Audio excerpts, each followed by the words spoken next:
Yes, it is the Studio Live Today podcast here on Studio Live Today. My name is Pete Johns. If it's your first time here, Studio Live Today is all about helping you create, record and release your best music. Whether you're using your iPhone, your iPad, your Mac, your PC, any device at all, if you want the tips and the tricks and the community and the support to help you get your best music out there, you've come to the right place. This is episode 2 of our podcast, and on today's show, we got a whole bunch of cool stuff. The main topic is going to be all about music formats. Yeah, we're going to go into the nostalgia of your vinyls, of your cassettes, of your CDs, music streaming. Is streaming nostalgic yet? I don't know. We've got to be close, don't we? We're also going to talk EQ. We're going to talk about CES that just happened. We are here in January 2023, so it is CES season. AI and AI narration for audiobooks. Is it good enough? We'll find out. We'll take a bit of a listen to that. We're going to talk about vanity metrics and scams. You know those scammers that want to give you free Instagram? Oh, I'll give you 1,000 Instagram followers. I'll give you 1,000 YouTube subscribers. Yeah, they're scammers. And we're going to tell you how to identify them and how to avoid them and a whole lot more. Maybe even a bucket of fish. We'll see how we go. If you want to subscribe, all you need to do is go to your podcatcher, your podcast player of choice, and just search Studio Live Today. That's 3 words, exactly as it sounds. Or, of course, you can go to the website studiolivetoday.com/podcast, and all the information you need will be there to subscribe. We also do a live video show, so shout out to the folks who are watching me record this live on the YouTube channel. You folks are indeed awesome, and you can go to studiolivetoday.com to catch up with all the videos, all the tips, the tutorials, and the live shows that we have here on the channel. Phew. That was a lot, and we're only like 1 minute into the podcast. But let's jump in and do what we do at the start of every show, which is look at the last week in Studio Live Today. So the biggest thing from last week is that we had some new GarageBand plugins. Oh, we didn't really have new GarageBand plugins. We had updated GarageBand plugins. So a lot of the videos that I did in the last week were kind of around that, because we did the GarageBand weekly show that we do every week. And on that show, I went in and looked at all of the free Apple AUV3 plugins. So these are the external plugins that you can actually add to GarageBand or to any app in iOS. And these are things like reverb and EQ and delay and all these sort of plugins. And what I didn't realize, and what many of the audience didn't realize, is that they'd all been updated. Yeah, we had updated they'd updated about 4 or 5 of the 14 plugins. So we had a whole bunch of plugins that had new interfaces, that had new options, that had new functions, and we didn't know about any of these. So if you want to learn all about those, jump over to studiolivetoday.com. The video that I put out there went through each and every one of them. I also did a bit of a rant about the 5 things that I think GarageBand need to fix in 2023. Now, many of you know what I always rant about when I'm talking about these sort of things, but we're talking about things like the mastering. We don't have any master fader in GarageBand. We have auto normalization, which can ruin your GarageBand project. So this was my video as a plea to Apple to say, Apple, can you please jump in there to GarageBand and fix up some of these things, because they are making our lives more difficult. And you can also catch the first episode of the podcast. So if you missed the first episode, that's over there on the channel as well. And they were some of the highlights. And we, of course, had the happy hour. We had Your Music Live, and we had a GarageBand weekly show as well. And we'll tell you a little bit about what's happening on next week's show at the end of this podcast. Next week on Studio Live Today. Wow, it's been one of those weeks, folks. I've been talking a lot, and you can tell. Let's jump in, shall we, to our feature topic for the week. And we're going to be talking about music formats. Now, I want to throw a question out there. Whether you're here live, whether you're listening to the podcast, whether you're watching the video replay, I want to ask you this question. I asked it, actually, and I'll reveal the results of the poll. I asked this on my YouTube channel, and the question is, what music format are you most nostalgic for here in 2023? Is it vinyl records? Is it cassettes? Is it CDs? Is it mini disc? Is it streaming? Did you love buying things on iTunes? I don't know if anyone's going to do that. Did you love 8 tracks? back in the day, the old 8-track players. They didn't really make it to Australia, but I've heard that 8-tracks were quite popular in the US for a time there in the 70s. So whatever it was, let us know. I'd love to get your comments and read a few of them here on the podcast. And of course, if you're watching or listening after the fact, you can join the conversation. There's plenty of places. If you go to studiolivetoday.com, you can find all the ways you can interact, and we always love listening to what you've got to say. So for me, it's story time. Story time with Johns. I'm going to take you through my history of formats and different music formats that I've used and that I've loved and that I'm nostalgic for. So I was born in 1979, so I just snuck into the 70s, but it meant that most of my music listening started in the 80s. Now, in the 80s, records were still around and pretty popular, but something had kind of come in and started taking over from the records, and that was, of course, the cassette. The cassette, the standard, here's one. If you're watching on the video, I'm showing, this was a new old stock that I bought recently of an actual cassette, a 60-minute, a C60 cassette, just your standard kind of non-chrome, your ferrite cassette. So cassettes were big, and I bought my first music on cassette. I've told this before, but the very first, when I first started buying music, and look, I'm not counting the stuff that I probably had that was like Sesame Street or Play School, that was probably a record or a tape that I had when I was 4 or 5. But I remember being around 7 or 8 years old, and I was just getting into music, and it was the mid to late 80s. It was 1987, in fact. And the first 2 cassettes that I bought were from 2 bands, both that started with EU. Can you guess? Can anyone guess? 1987, and bands that started with the letters EU. I'll give you 5 seconds. We'll give you some Jeopardy music. Do, do, do, do, do, do, do. It was Europe and the Eurythmics. So weirdly enough, I went to Kmart, which is where I still shop because I'm a classy dude. I went to Kmart and I went to the E section and I'm like, oh no, Eurythmics or Europe? And I think from memory, I went with Europe first because the Final Countdown was massive. It was a huge hit. So I bought Europe. And then the next week, when I got my pocket money and I had enough for another $10 cassette, I went and bought the Eurythmics. So I think they're pretty solid. They've stood the test of time. I mean, who doesn't still love listening to Thorn in My Side and Final Countdown? I think there was some cool stuff. Yeah, we've had some folks. Eurogliders was another guess. I like it. We've had some folks that guessed Europe and the Eurythmics. Yeah, that was definitely the ones that we had back in the day. So that was my sort of first foray into that. At the same time, vinyl was on its way out, but vinyl was still cool. So in the mid to late 80s, we had a record player. We actually had a big old Sanyo. Now, for those that are watching on the video version here, I'm showing some pictures. But if you go to your Google and you type Sanyo quadraphonic hi-fi or something like that in there, you'll be seeing the same sort of thing. So ones like this are pretty much the one that we had in our lounge room, which had the big, it was a big sort of oak colored cabinet. It had the record holder in the front there. It had the AM FM tuner, which was pretty revolutionary for the time. The big chrome knobs, which was my nickname in high school, and the flip top at the top where you'd throw your 33s and your 45s on there. So we had that in the family lounge room. So that was kind of the difference, is you'd listen, for me, I'd listen on my Walkman to my cassettes, and then if you wanted something for like more of a refined listening experience, you would do it in the lounge room. Now, Australians amongst you are going to understand this, but those outside probably don't know our man John Farnham. But what I'm holding up here on the video version is John Farnham's Age of Reason, which was from 1989. This was his second big album, the big follow-up to Whispering Jack. And this is what folks loved about vinyl, is you had the big gatefold that you can have all the lyrics in there. You had all your liner notes. You had this big cover that you could read. You could slip the record out. You'd make sure you keep it in the plastic so that it didn't get damaged. RCA, there it is, the record company, RCA. So vinyl was still kind of cool and was around as well. But obviously vinyl was way less portable. I can't get that back in the thing. All you're hearing on the audio version is a man struggling. So I'm going to put that down to the side. So cassettes and vinyl, I'm pretty nostalgic because after that I bought a heap of cassettes. I would buy all the cassettes, and it sort of went through the late 80s. I was more into your pop music, and whatever they played on the radio was what I was listening to in the 80s.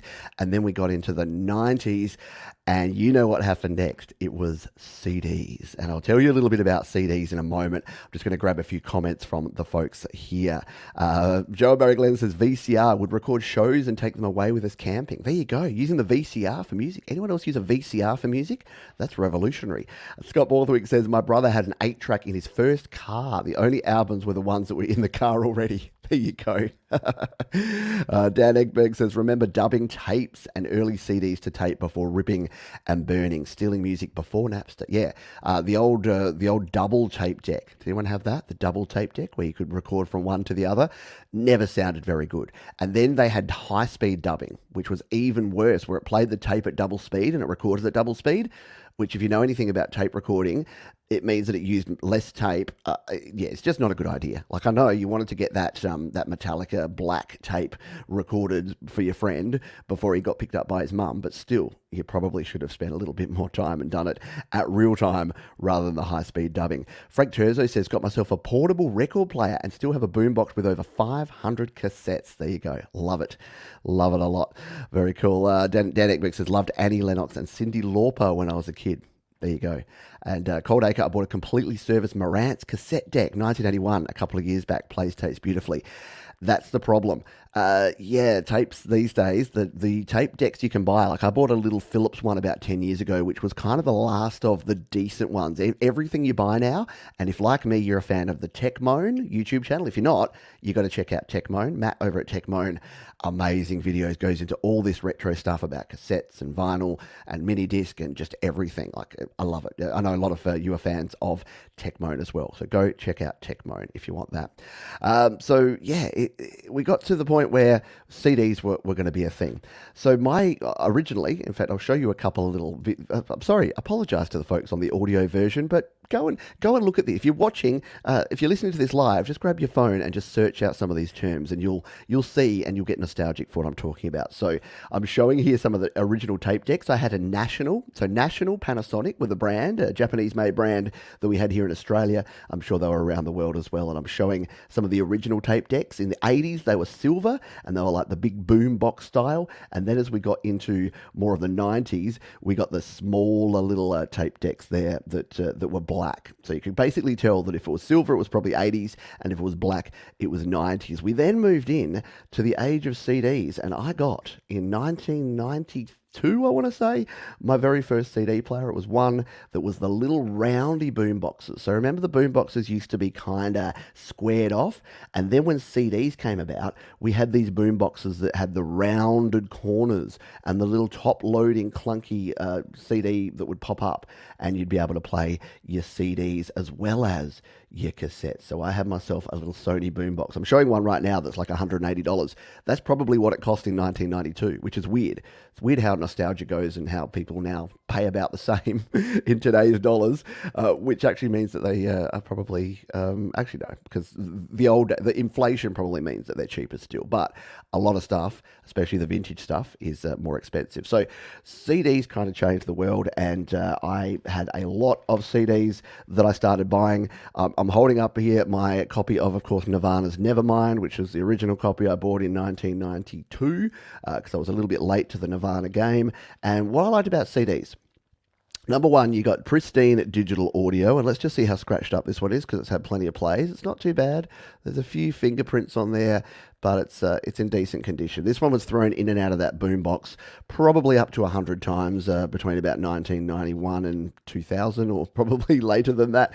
But the beauty of CDs is, unlike cassettes, you got a decent booklet as well. So you could actually come in here, and it wasn't quite the same as your gatefold on your vinyl, but you got photos, you got lyrics, you got a bit of information about all of the songs, and depending the type of CD and what the effort that the band went to, you got quite a bit of stuff in there. But yeah, it was the time to be alive, because instead of having to drop the needle in the right slot like you would on a vinyl record, instead of having to rewind and fast forward tapes that would degrade over time, everyone got their tape caught in a tape player at some stage and had to pull it out and try and resurrect it and wind it up with a Bic pen, all of that sort of jazz. CD, suddenly we had 16-bit, 44.1 kilohertz high-fidelity audio in the palm of our hand that we could play on a number of devices, including the Discman. And my goodness, did I love my Discman. I owned about 10 different portable CD players.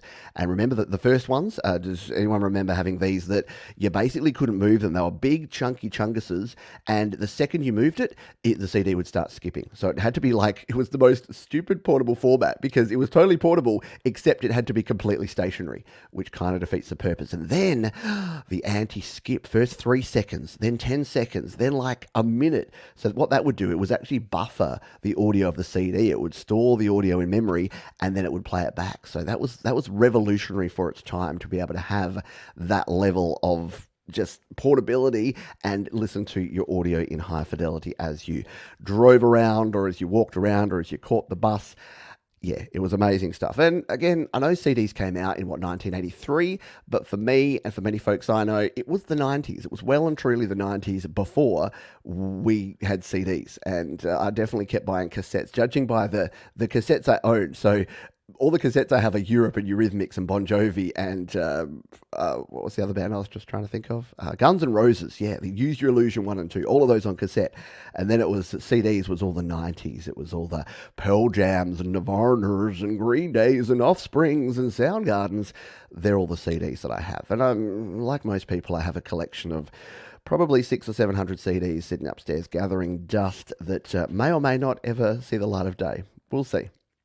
Cold Acre says CDs didn't replace vinyl in our music shops until around 1990 in Australia. Yeah, exactly. It was well and truly the night. So record stores used to have records for the real listeners and cassettes for the tryhards like me that just wanted to play the music. And then it really wasn't the 90s until we had a whole lot going on.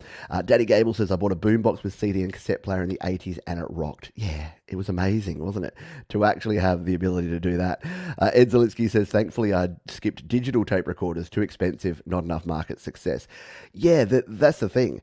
That digital cassette, so we've skipped over a whole bunch of formats deliberately because I didn't use them. But there was, of course, mini disc, which was like a digital disc format that kind of had some of the advantages of CDs, but was still more of like a portable sort of tape type format. You had DAT tape. Anyone use a DAT tape? The only time I've used DAT tape ever was when my band recorded demos and the bloke had like an 8-track digital recorder and he had a DAT tape deck and he mastered it down to DAT tape. And I thought it was the coolest thing ever because it was this tiny little micro cassette with this high fidelity recording of our music on it. And I'm like, wow, DAT tape's going to be the future. Totally. Friggsy says REM's Automatic for the People was my first CD. That's a fine one. That's a very fine one indeed. Tremor Bear had a Sanyo boombox in 1982. I took it with me to Australia and Indonesia. Had so much fun. Absolutely.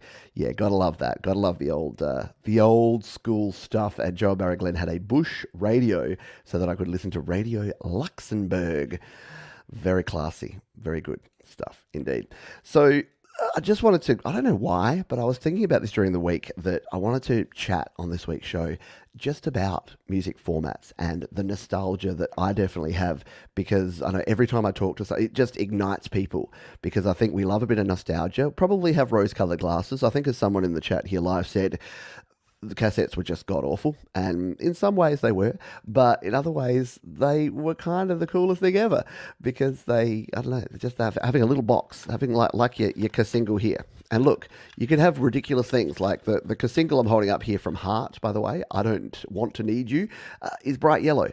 And you just don't get that sort of thing these days, because you can't have a bright yellow Spotify playlist compared to anything else, or a bright yellow iTunes or Apple Music streaming. But you could do a little bit of something different back in the day. I cannot get any of these things back in. There you go. EMI, Heart. Yes, you even get my coughs. Recording live. Why? Because I'm a lazy man and I don't like to edit. Not true. If anyone does have any questions, by the way, and you're listening to the show live, you can indeed just put a big Q or the word question in front of your comment. We will get to question time a little bit later on. And if I miss it, you can ask it again later. Let's move on to our next topic, because we've got a bunch of them to talk about here today. Actually, Prism says cassettes had so much storage capacity for the size too. I remember always wondering if there was something else on the B side of a cassette. Yeah, that was the cool thing is, there was always room to put stuff on. And because if you got like the 90 minutes, the C90s, you could basically fit either 2 whole albums. You could fit one on each side of a cassette, or you could make the most epic mixtapes. We didn't even talk about mixtapes, did we? And we didn't talk about the resurgence of vinyl and cassettes. Oh, there's so much to talk about. But anyway, I just wanted to whet your appetite, and maybe we'll revisit it in the future.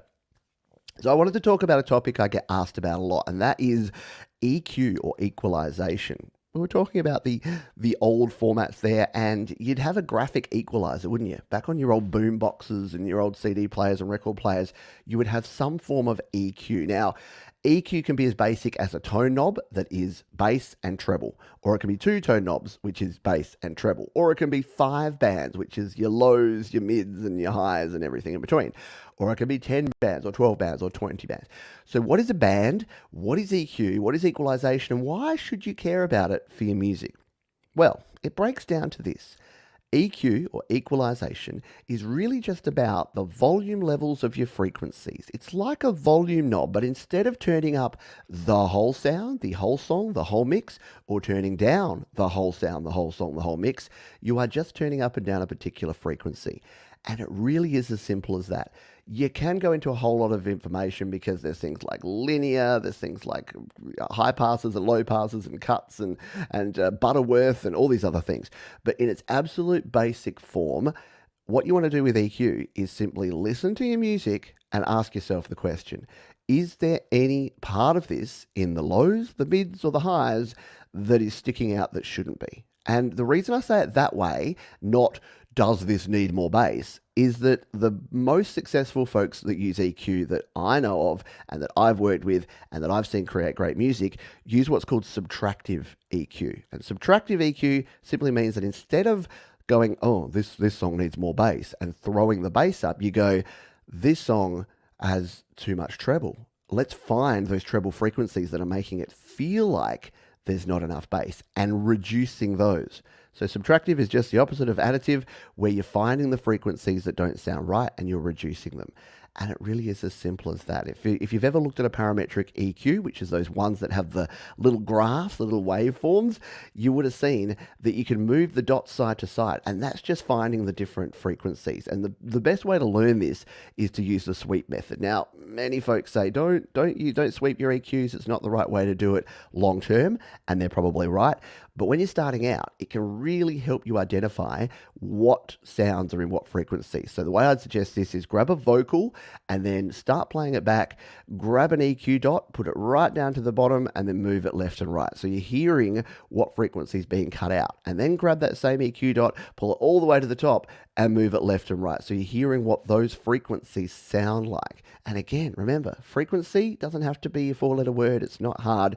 It is just how many hertz or how many kilohertz that particular sound is. Everything from your biggest bass sound down at 80 hertz, your boom, boom, boom, through your 1,000 and 2,000 hertz in your mid-range, or your lower mid-range, 400, 800 hertz, all the way up to those really airy high frequencies that you can't really actually hear. You more sense and feel, like the airy frequencies up above 10,000 hertz. And again, you don't really have to know any of that. I know a lot of people go to these charts where you can see, here's where your piano sits, and here's where your vocals sit, and here's where your drums sit, and here's where your bass sit. That can be a little bit misleading. Plus, there's also the frequencies, the overtones that you'll hear that are at different frequencies. So my recommendation with EQ is, especially when you're starting out, find yourself a parametric EQ. Now, in GarageBand, I used to recommend something called LRC5 or LRC7 on iOS. The EQ in GarageBand Mac is perfectly fine for this, but most parametric EQs, the ones that have the curve that you can add a dot and move it up and down, they're a great way to learn about EQ. So just spend some time, put an EQ on all your different tracks, on your bass, on your drums, on your pianos, on your keys, on your vocals, and your guitars, and just move them around and see what happens. So what does my guitar sound like when I pull all of the treble out of it? Well, it sounds like you're playing inside a box and doesn't sound that great. But what does that same guitar sound like when I pull all the bass out of it? Well, it actually sounds kind of tinny, and it's not really good. What about when I remove the bass and treble and add a whole bunch of mid-range? Well, that's where you get that boxy kind of sound, that muddy mid-range sound. So you're just going to learn from that and learn, all right, what sounds good and what sounds bad, and what do I need to do with it? So it really does help. And as SyncCat says, if you learn about the harmonic series, it will help. So yeah, that's your next level. So once you've got your stuff together with your EQ and you've learned about the bass frequencies, you can then learn about what those harmonic overtones are actually for that note. So I won't go into detail here. And to be honest, I haven't done my theory homework for a very long time, so I wouldn't be able to tell you it in enough detail. But go to a Warren Hewitt or a Rick Beato or someone and learn about EQ and learn about the different frequencies, because it's not just that your 440 is your A, and then all the other frequencies move from there. That same 440 hertz has tones at different intervals as it goes up. So you need to learn a little bit about that. So there's a lot you can learn about it, but start with the absolute basics, which is that EQ is a volume knob for your frequencies, and that is it.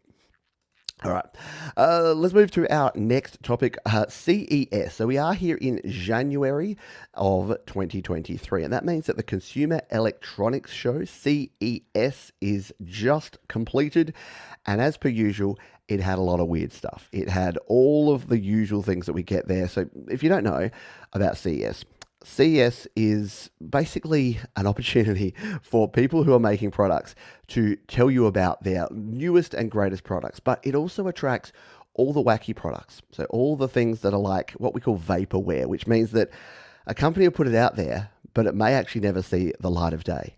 So that's the sort of thing that's released there. And it can be things in like the automotive industry. A lot of TVs are released and announced at CES.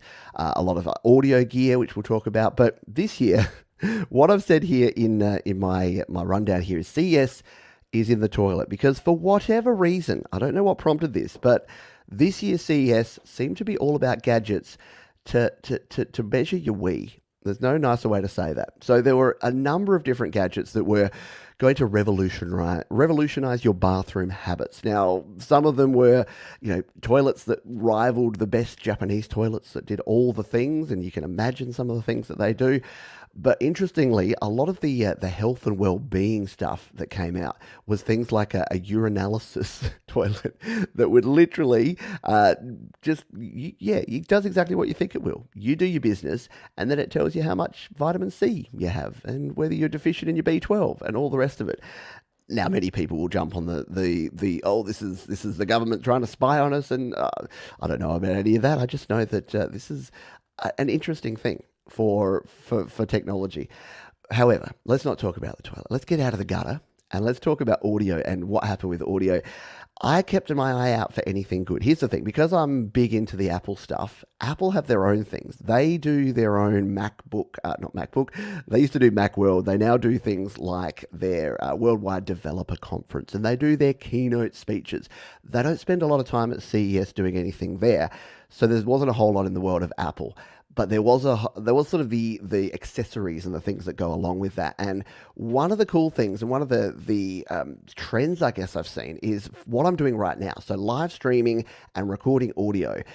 There's been this sort of consumer versus prosumer versus professional sort of divide, I guess, over the last couple of years and almost to a decade now. And it's really closing that gap, because a lot of the gear that you're now getting for your home studio is actually able to be used to provide professional quality audio. And one of the coolest things I saw was from Audio Technica. And again, if you're watching on the video version, I'm showing you this now, but it's called the Audio Technica headset. It is I've got to find the model number now here, scrolling down. It is the ATH M50X STS or STS USB. So what these are, if you've used Audio Technica headphones, you'd know the M50 series. You can get a whole bunch of different Audio Technica headphones, but their monitor headphones, the M50s, are really cool. They're one of the industry standards, and a lot of folks use them. What this is doing, though, that I thought was really interesting, is it's a headset that's actually grabbing a decent microphone. So the microphone that is in these headsets now is actually from the 20 series. So if you've got an AT2020, the little, the boom that you have on a headset, the boom microphone on that now is using a large diaphragm condenser, which is kind of the first time I've seen something like this. And for someone like me, or if you're doing podcasting or live streaming, or even just want a really good video conference call, this is pretty revolutionary. Now, I'm waiting for someone to actually get a pair of these and try and record vocals with them. I don't think it's designed for that whatsoever, but it is really interesting that at the high end of this sort of gear, we're getting these hybrid devices. I know our friend Jade Starr on How to App on iOS is using like a headset mic now, gets great quality audio from that. I think this could be the future because there's still a challenge where if you are starting out, you have to get yourself an audio interface, you have to get yourself a pair of headphones, and you have to get yourself a microphone. What this is doing is it's grabbing all those things and putting them into your headset. So, and the cool thing, like you look at the specs of these things, they're 24-bit sound, they're 96 kilohertz audio. These are high quality converters in there, and it's basically like having an audio interface, a set of headphones, and a large diaphragm condenser microphone all hanging on your head, which I just thought was pretty cool. I hadn't seen anything like it before. Usually your gaming set headsets have microphones that are just trash. They are potatoes. They are not the thing you want. And even the audio quality you get from them is not good. And they're not closed back. So you're getting leakage and bleeding going into your microphone. I just thought this was one of the coolest things that I saw at CES. As Rena says, yeah, wow, like airplane pilot. Yeah, that's basically what it's like. You're getting the quality of like your helicopter pilot and airplane pilot headsets these days, which I thought is pretty cool. So that's kind of the thing. The CES, did it do anything for me? Do I want to go and buy myself a toilet add-on to analyze my pee? Probably not. But will a set of these Audio-Technicas be in my future? I reckon so. Even just so that my microphone distance can be the same, so that I'm not getting up here and then not getting too far away. Or clicking my microphone, as you're probably hearing now, on the audio version. Let's grab our next topic. Now, this one I thought was super fascinating. And AI, I mean, is AI a four-letter word?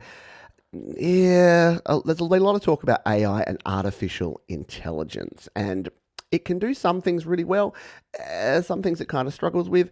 ChatGPT's been the big thing that's taken the world by storm, which is an AI text generator where you can put in a prompt and it tells a thing. There's obviously lots of AI art where you can put in, give me a picture of bananas playing drums, and it will give you a weird picture of bananas playing drums.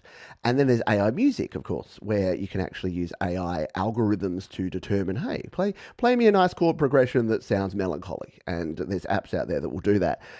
What I haven't seen so far is the ability to replace some of the things like AI, like audiobook narration. And Apple, of all people, have actually just released 4 AI narrators. Now, as soon as I heard this, I'm like, I'm a big audiobook fan, right?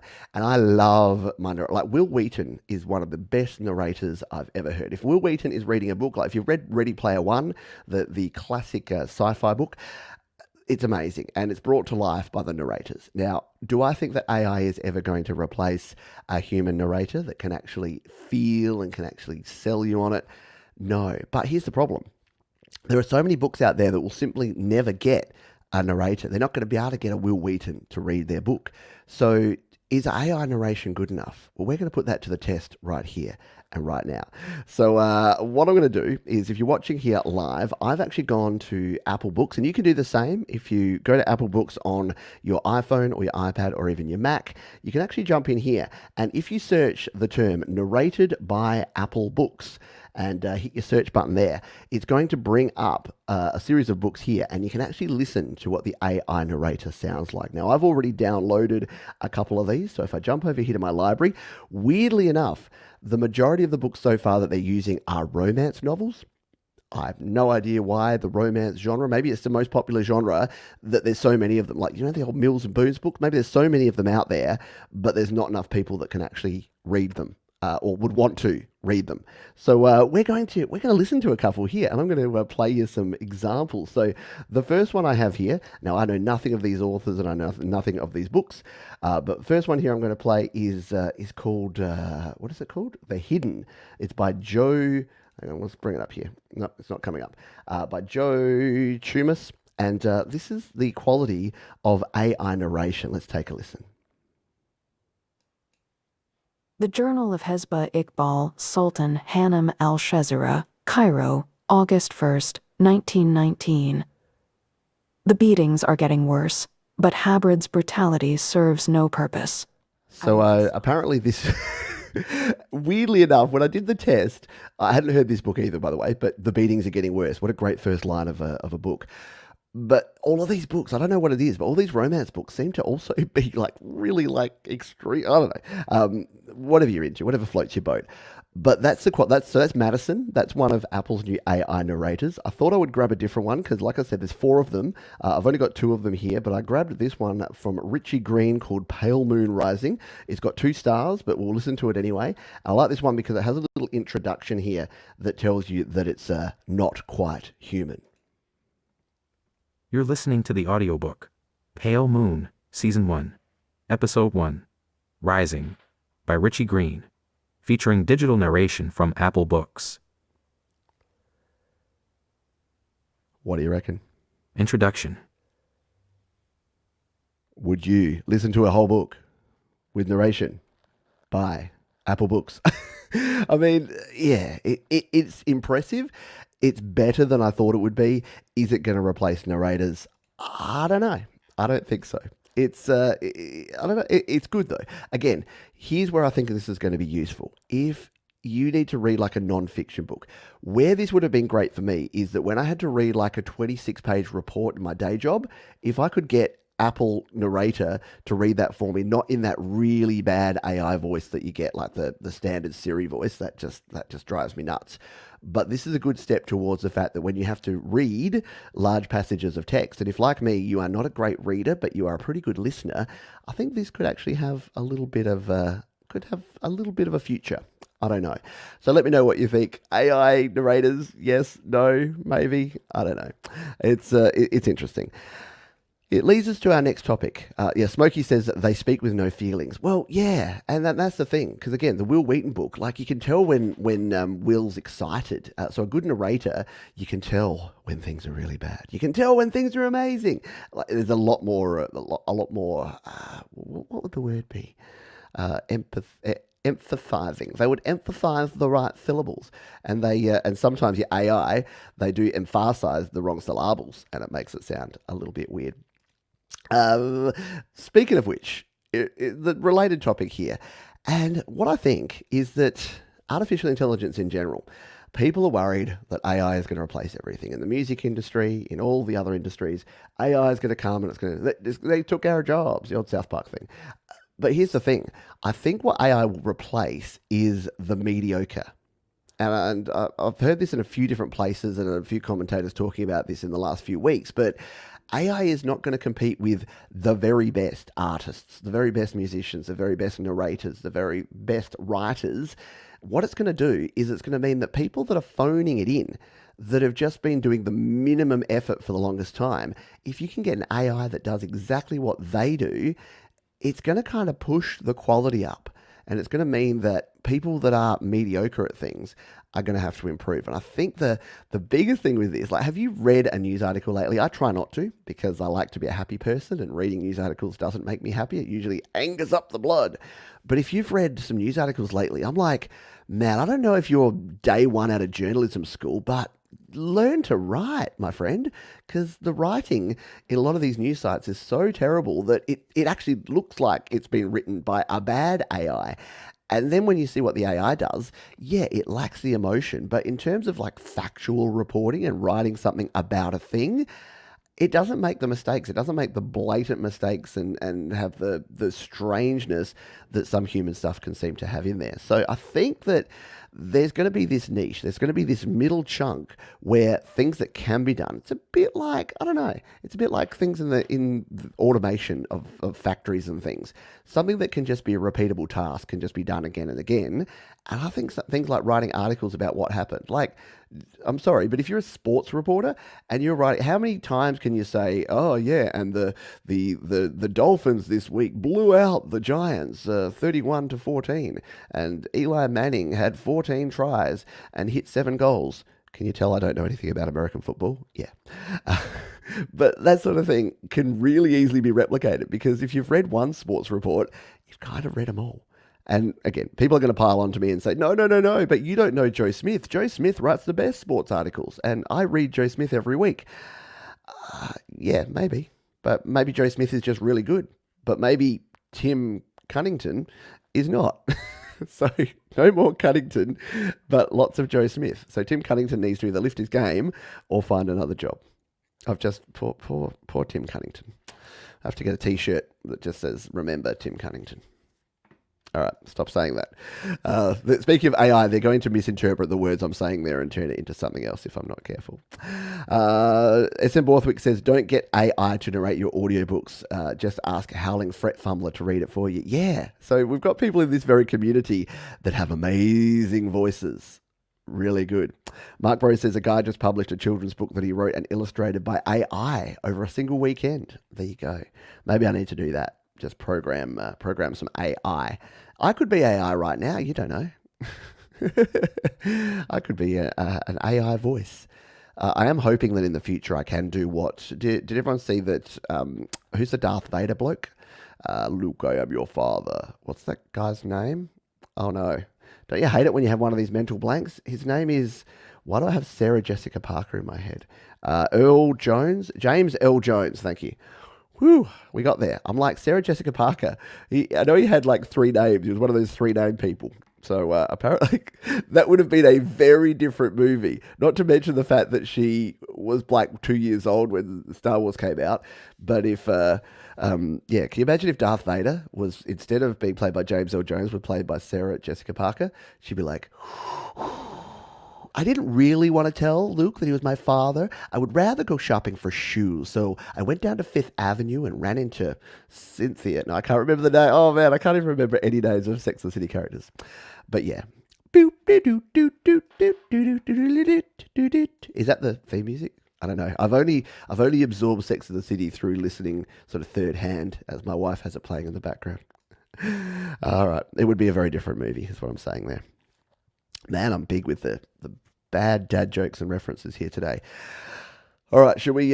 James L. Jones says Omni Collective, who is 90. Yeah, so I'll finish the point there and then we'll move on. So James L. Jones has actually licensed his voice. So because he's played Darth Vader for so long, he's actually sold the rights to his voice so that Disney can use it forever. They can be making Star Wars 12 enough already in 2029. He could be long past and they can still use his voice because he said so many words. And let's be honest, it's not like Darth Vader's ever going to be saying, check out this amazing colors in this watercolor painting by Van Gogh.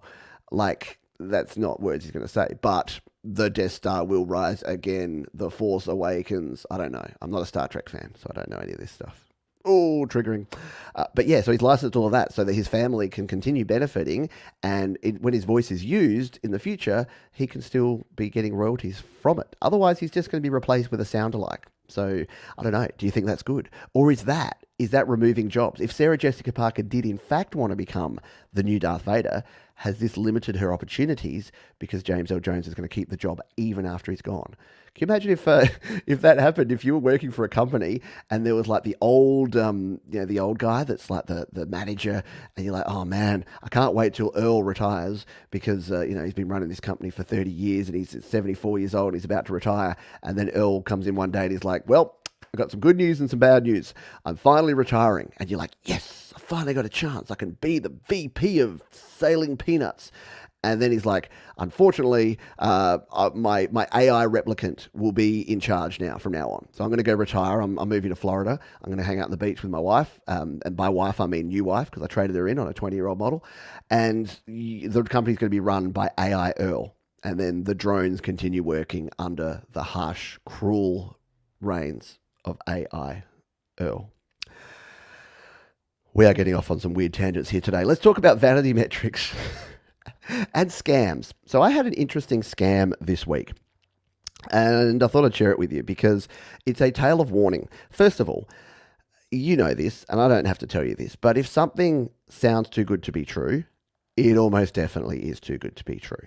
So right now, there are a lot of scammers out there, and they're sending you emails and messages like this. Hello, sir. Do you need music promotion? Now, that sounds kind of innocent. I answered, hi, not right now, thanks. Pretty reasonable. Next comment, send your music. All right, is this AI? Because if it is, it's not really interpreting it very well. So it was clearly a chatbot that was waiting for me to reply with anything and then liked my comment and then said, send your music. And I'm like, okay, I'll play along here. No, thanks.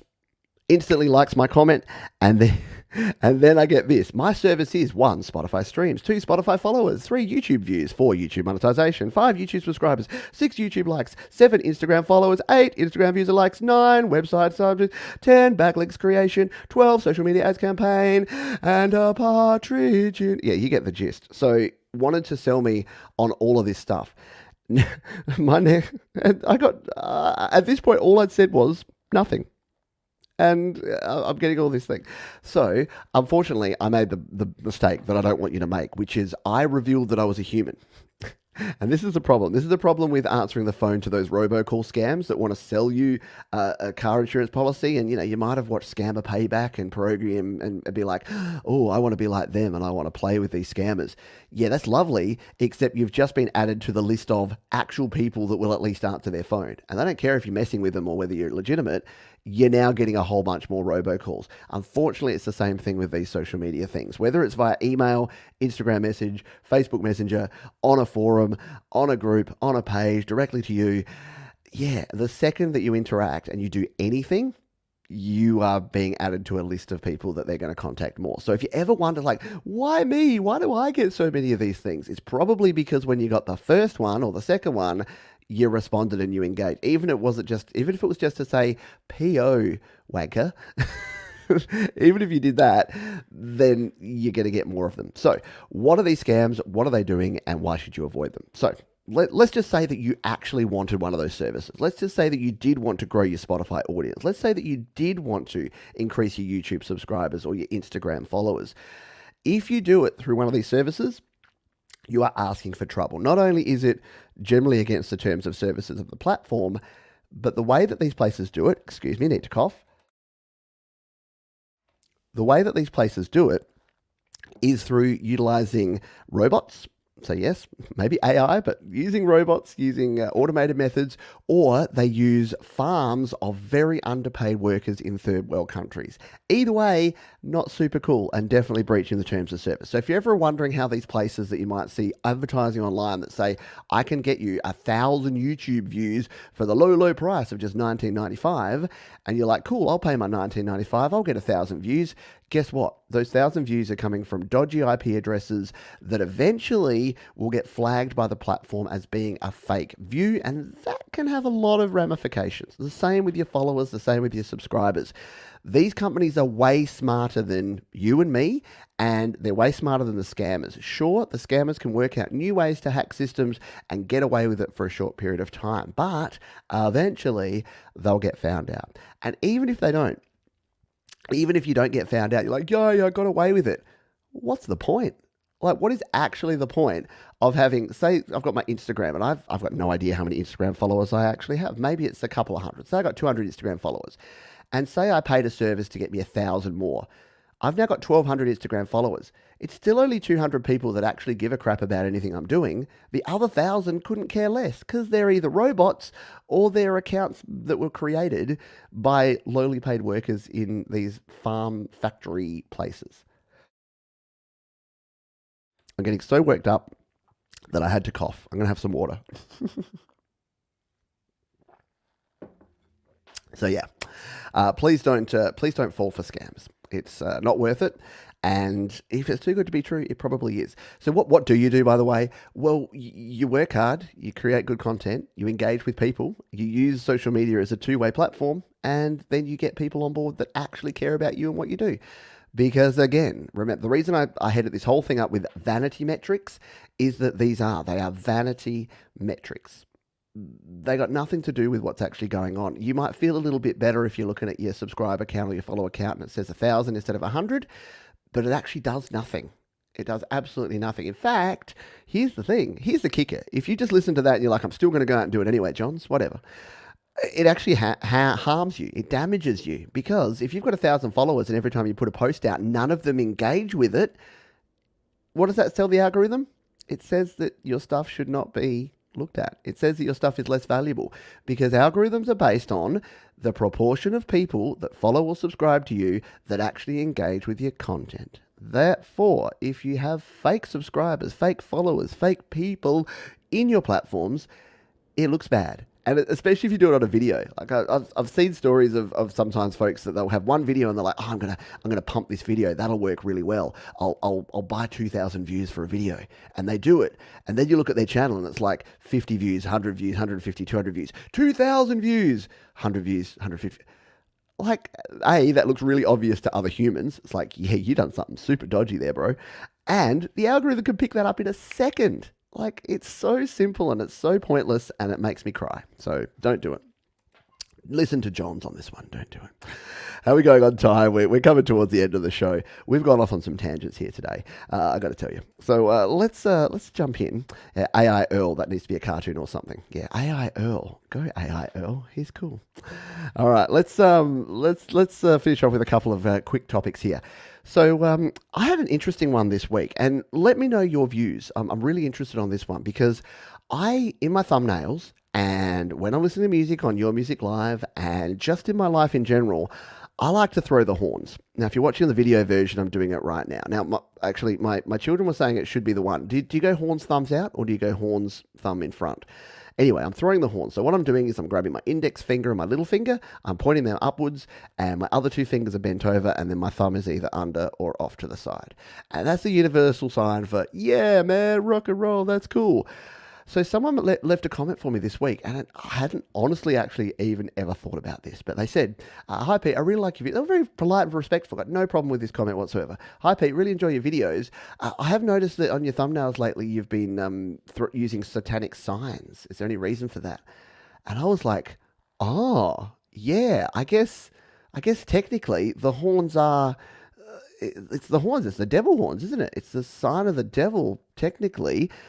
But I don't know, have we, in my mind, that was such a 70s, 80s, where it was like satanic metal, and I know that there's a subset of that, but I don't know, I just thought that it's something cool. To me, it's less aggressive than a fist. A fist seems worse to me. So if you were at a concert and you were just like, yes, and you were waving your fist in the air, I think that looks weirder. If you've got a thumbs up in the air, I mean, that would look kind of cool if you just did a mosh pit and everyone's just got their thumbs up, giving the thumbs up sign. Yeah, man. Or the ridgy didge, like you're doing that one. Anyone remember that? Ridgy didge. But yeah, I don't know. I don't know what it is. And I don't know if this is me being insensitive, or whether this was the viewer perhaps being oversensitive, or whether it's somewhere in between. But I don't know. I don't know. Thumbs in. Yeah, Mark Bro says it's thumbs in. That's what I've always gone with. But yeah, what do you reckon?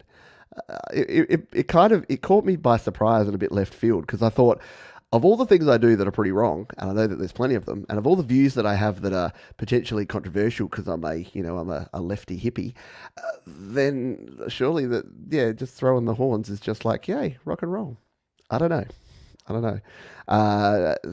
Omni Collective Creativity says, technically the devil was originally a pagan horn god from the Celtics or the Celtics. Friggsy says, one of my friends said that to me too. He has become very religious over the past few years. I use it all the time. To me, it means keep on rocking. And I guess that's all I mean too, by it. So I don't know. I don't think I'm going to change. I'm sorry. I don't think so. But yeah, to me, it's just such a rock and roll thing. And to me, it's a positivity thing. I don't think there's any negative connotations. I've never walked around. I've never been at a gig and someone's throwing the horns and I'm just like, ooh, they must be a devil worshipper. It's never crossed my mind. But again, maybe it's just my ignorance.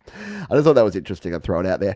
The other thing I just wanted to put out there is that if you are a YouTube content creator and have been wondering when YouTube will start monetizing their shorts, their short form content, it is happening from February this year. So if you are part of the YouTube content creator program, if you have your channel monetized, you would at the moment have just received new terms and conditions. And one of those includes shorts monetization. So what does that mean? Well, it probably means that YouTube are going to start advertising in shorts, which, I mean, that's one thing because they're going to put ads in there. And it means that the plus side of that is if you're putting shorts out there and you're monetized, you're going to be able to actually make money from your shorts. Now, YouTube are going to be keeping 60% as opposed to the 30% that they keep on regular form videos. So twice as much. But I guess, you know what? Half of something is better than 0%. So what, 40% of the 100% is better than 0% of 0%. Like that's the positive way to look at it. The other way to look at it is you're kind of getting a wee bit shafted there. But anyway, I just thought I'd throw that out there to make sure that if you are out there and you are a YouTube content creator, please go and accept the new terms and conditions if you want to explore the possibility to get monetized there. All right.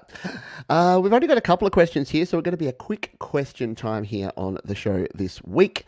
The question, we've got a couple here that are from the live folks here, and then I've got one that came in through the week. So we've got one here for Rena who says, the question just reminded me, I've always sung live with a Shure M80.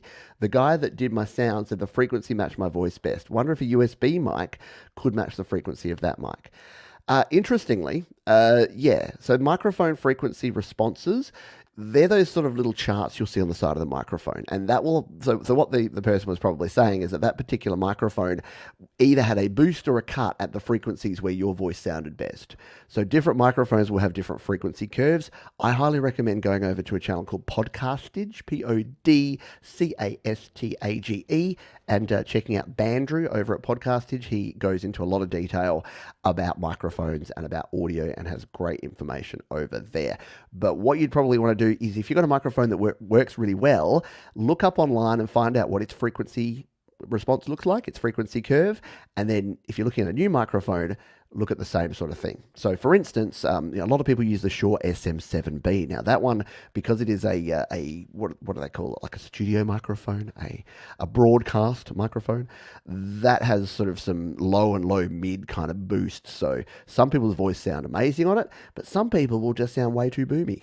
And that may be the case. Whereas other microphones, so particularly like large diaphragm condenser microphones, or even small diaphragm especially, have a lot more boost in the treble end. So they'll sound a bit crispier.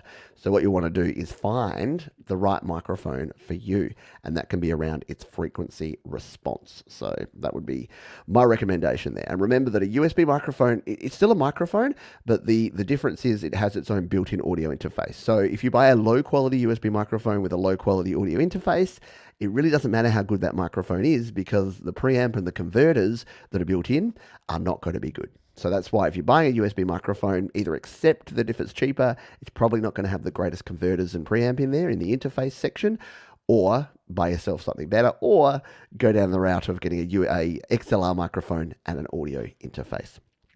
A question that we had that came in through the week was from someone asking about using a mixer they had a PreSonus mixer that can multi-track record, but they couldn't get the sound back out and back in for their recording in iOS. Now, I've had this question twice in the last week, so I thought I would mention it here because what I have found in my experience, so I have a mixer, I've used multiple mixers with my iPhone and my iPad. There is something about, especially GarageBand, but other apps on iOS, that it is difficult to get the audio input from a mixer and having the monitoring come back out with just what's being played back and not getting it mixed back into your signal. Because it seems to be, and the person here was having this problem with their mixer, is that they could record in their first track, but then when they tried to overdub, it wasn't playing back their original track. Like, there's no way to set up the ability to hear back what you've already recorded and then record over the top. To date, my number one bit of advice with this is, when you are just doing multi-tracking, an audio interface is so much better than a mixer. It is just so much simpler because you don't have to play around with things like mix minus, with different mixing, with the monitoring setups, with all the different sort of latency-free monitoring that you have on a mixer, because some of those settings are really difficult to program in, and some are almost even impossible. And if you're using something like a Mac or a PC, it's a lot better because you've got both hardware and software options to decide what the monitoring is going to be and how it's actually going to come through. But the problem with a mixer is it doesn't really seem to be that well supported with iOS. So my solve for this is buy yourself something like a Steinberg UR12 or a Focusrite Solo, like $100 audio interface, and use that. Because really, unless you're recording a whole live band or you're doing live streaming, in my experience, an audio interface is just so much simpler because you literally just have two functions. You plug in your headphones, the audio comes out, and you're monitoring what's being played. You plug in a microphone or a guitar, and that's audio in. You're recording that audio into your digital audio workstation. So for me, I would just go with an audio interface. And I know I don't like that. I don't like the answer to be, don't use what you have, buy something new. but I've had too many people spend too many hours of their time grappling with a mixer when they're trying to actually record. Let's grab one more question here, and this one comes to us from Ed Zelensky. Great to see Ed Zelensky here. What is Studio Live Today looking forward to in 2023? And this is a good segue because we're going to finish off the show in a moment by telling you what's coming up this week, right here on Studio Live Today. So what am I looking forward to in 2023 is a great question. I'm looking forward to making more music. Making more music in 2023. I think the last few years, because if you don't know the background here, I've been doing this job full time for just over 2 years. I've been doing Studio Live Today for coming up 7 years. In February this year, it'll be 7-year anniversary of Studio Live Today. So over that time, I've created a lot of music, but I've also focused on helping others create music. Now, earlier on, I did that sort of through more practical teaching, where I'd be making a song and then I kind of share the learnings from it. And more recently, because I'm doing a whole lot more live streams, I'm doing this podcast, I'm doing more tutorials, there's been less actual music being made. So I guess what I'm looking forward to in 2023 is making sure that I'm focusing in on making music. At the end of every show, I say, be kind to yourself, be kind to others, keep creating.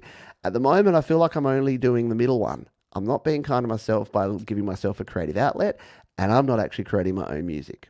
So if I had to summarize it and put it together, it would be that. So the proof will be in the pudding. You have to watch this space to see exactly how well I do with actually creating more music in 2023, but we will definitely see how we go.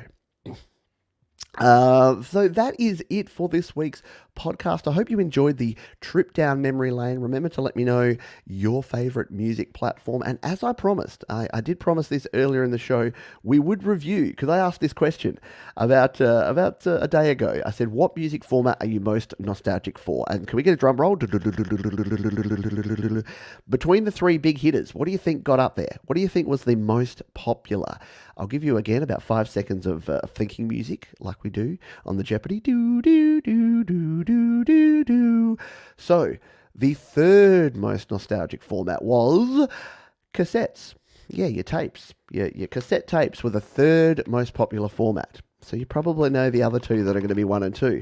The second most popular, drum roll please, was your vinyl. Your vinyl records came in as the second most popular physical format of media. And number 1, drum roll please, the compact disc. Am I surprised by this? Yeah, kinda. Maybe it means that there's not as many old farts around this audience as I thought there were. Maybe there's more young people who are now nostalgic for CDs. I'm a bit excited by this because maybe my 700 CDs upstairs gathering dust will maybe have some value one day. But who knew that CDs were what most people are nostalgic for over vinyl and cassettes? Is that more that vinyl and cassettes are not considered nostalgic because they're kind of made a comeback, while CDs are kind of the forgotten format that no one uses anymore? I don't know, but I just thought that was super interesting and fascinating that CDs, most nostalgic. And yes, digital MP3s even had 10% of people. So I'll go through this. So it was 32% for compact discs. It was 29% for vinyl, 24% for cassettes, 10% for digital for MP3s, and 4% for others, which was mostly mini disc. And I think someone said 8-track. I don't know if they're actually nostalgic for that or if they just did that. We will see. So coming up this week on Studio Live Today, we have all of the usual suspect shows. So we'll be having the live happy hour show. We'll be playing some ballads this week on the show, which should be a lot of fun, getting our ballad on with a few acoustic tunes. Your Music Live is continuing to kick along with some great independent music. So if you've got a song you'd like to submit, feel free to do that. Just go to studiolivetoday.com/YML. And Garage Band Weekly will be continuing to chat about EQ. So we chatted briefly about EQ in this podcast. This week's GarageBand Weekly will be all about EQ. If you want to learn all of the information and get all the links and make sure that you're there for all the shows, a couple of things you can do. Go to studiolivetoday.com. All the links are there. And make sure you're on the mailing list at studiolivetoday.com/email. email. If you're watching the video version of this, then you can subscribe to the audio version. Just go to your podcast player of choice, search Studio Live Today, 3 words, and you'll find me, the little purple logo there for the Studio Live Today podcast. And if you're listening to the audio version, why not subscribe to the YouTube channel? Just go to studiolivetoday.com, follow the links through, and you can watch the show live, hang out with the folks as we record the show right here on the channel. That is going to do it for this episode of the Studio Live Today podcast. Thanks so much for hanging out. If you enjoyed it, leave us a rating if you're listening to the audio version. Leave a thumbs up if you're watching the video version. And until next time, please be kind to yourself, be kind to others, keep creating. I got to go listen to some Cassingles. Bye for now.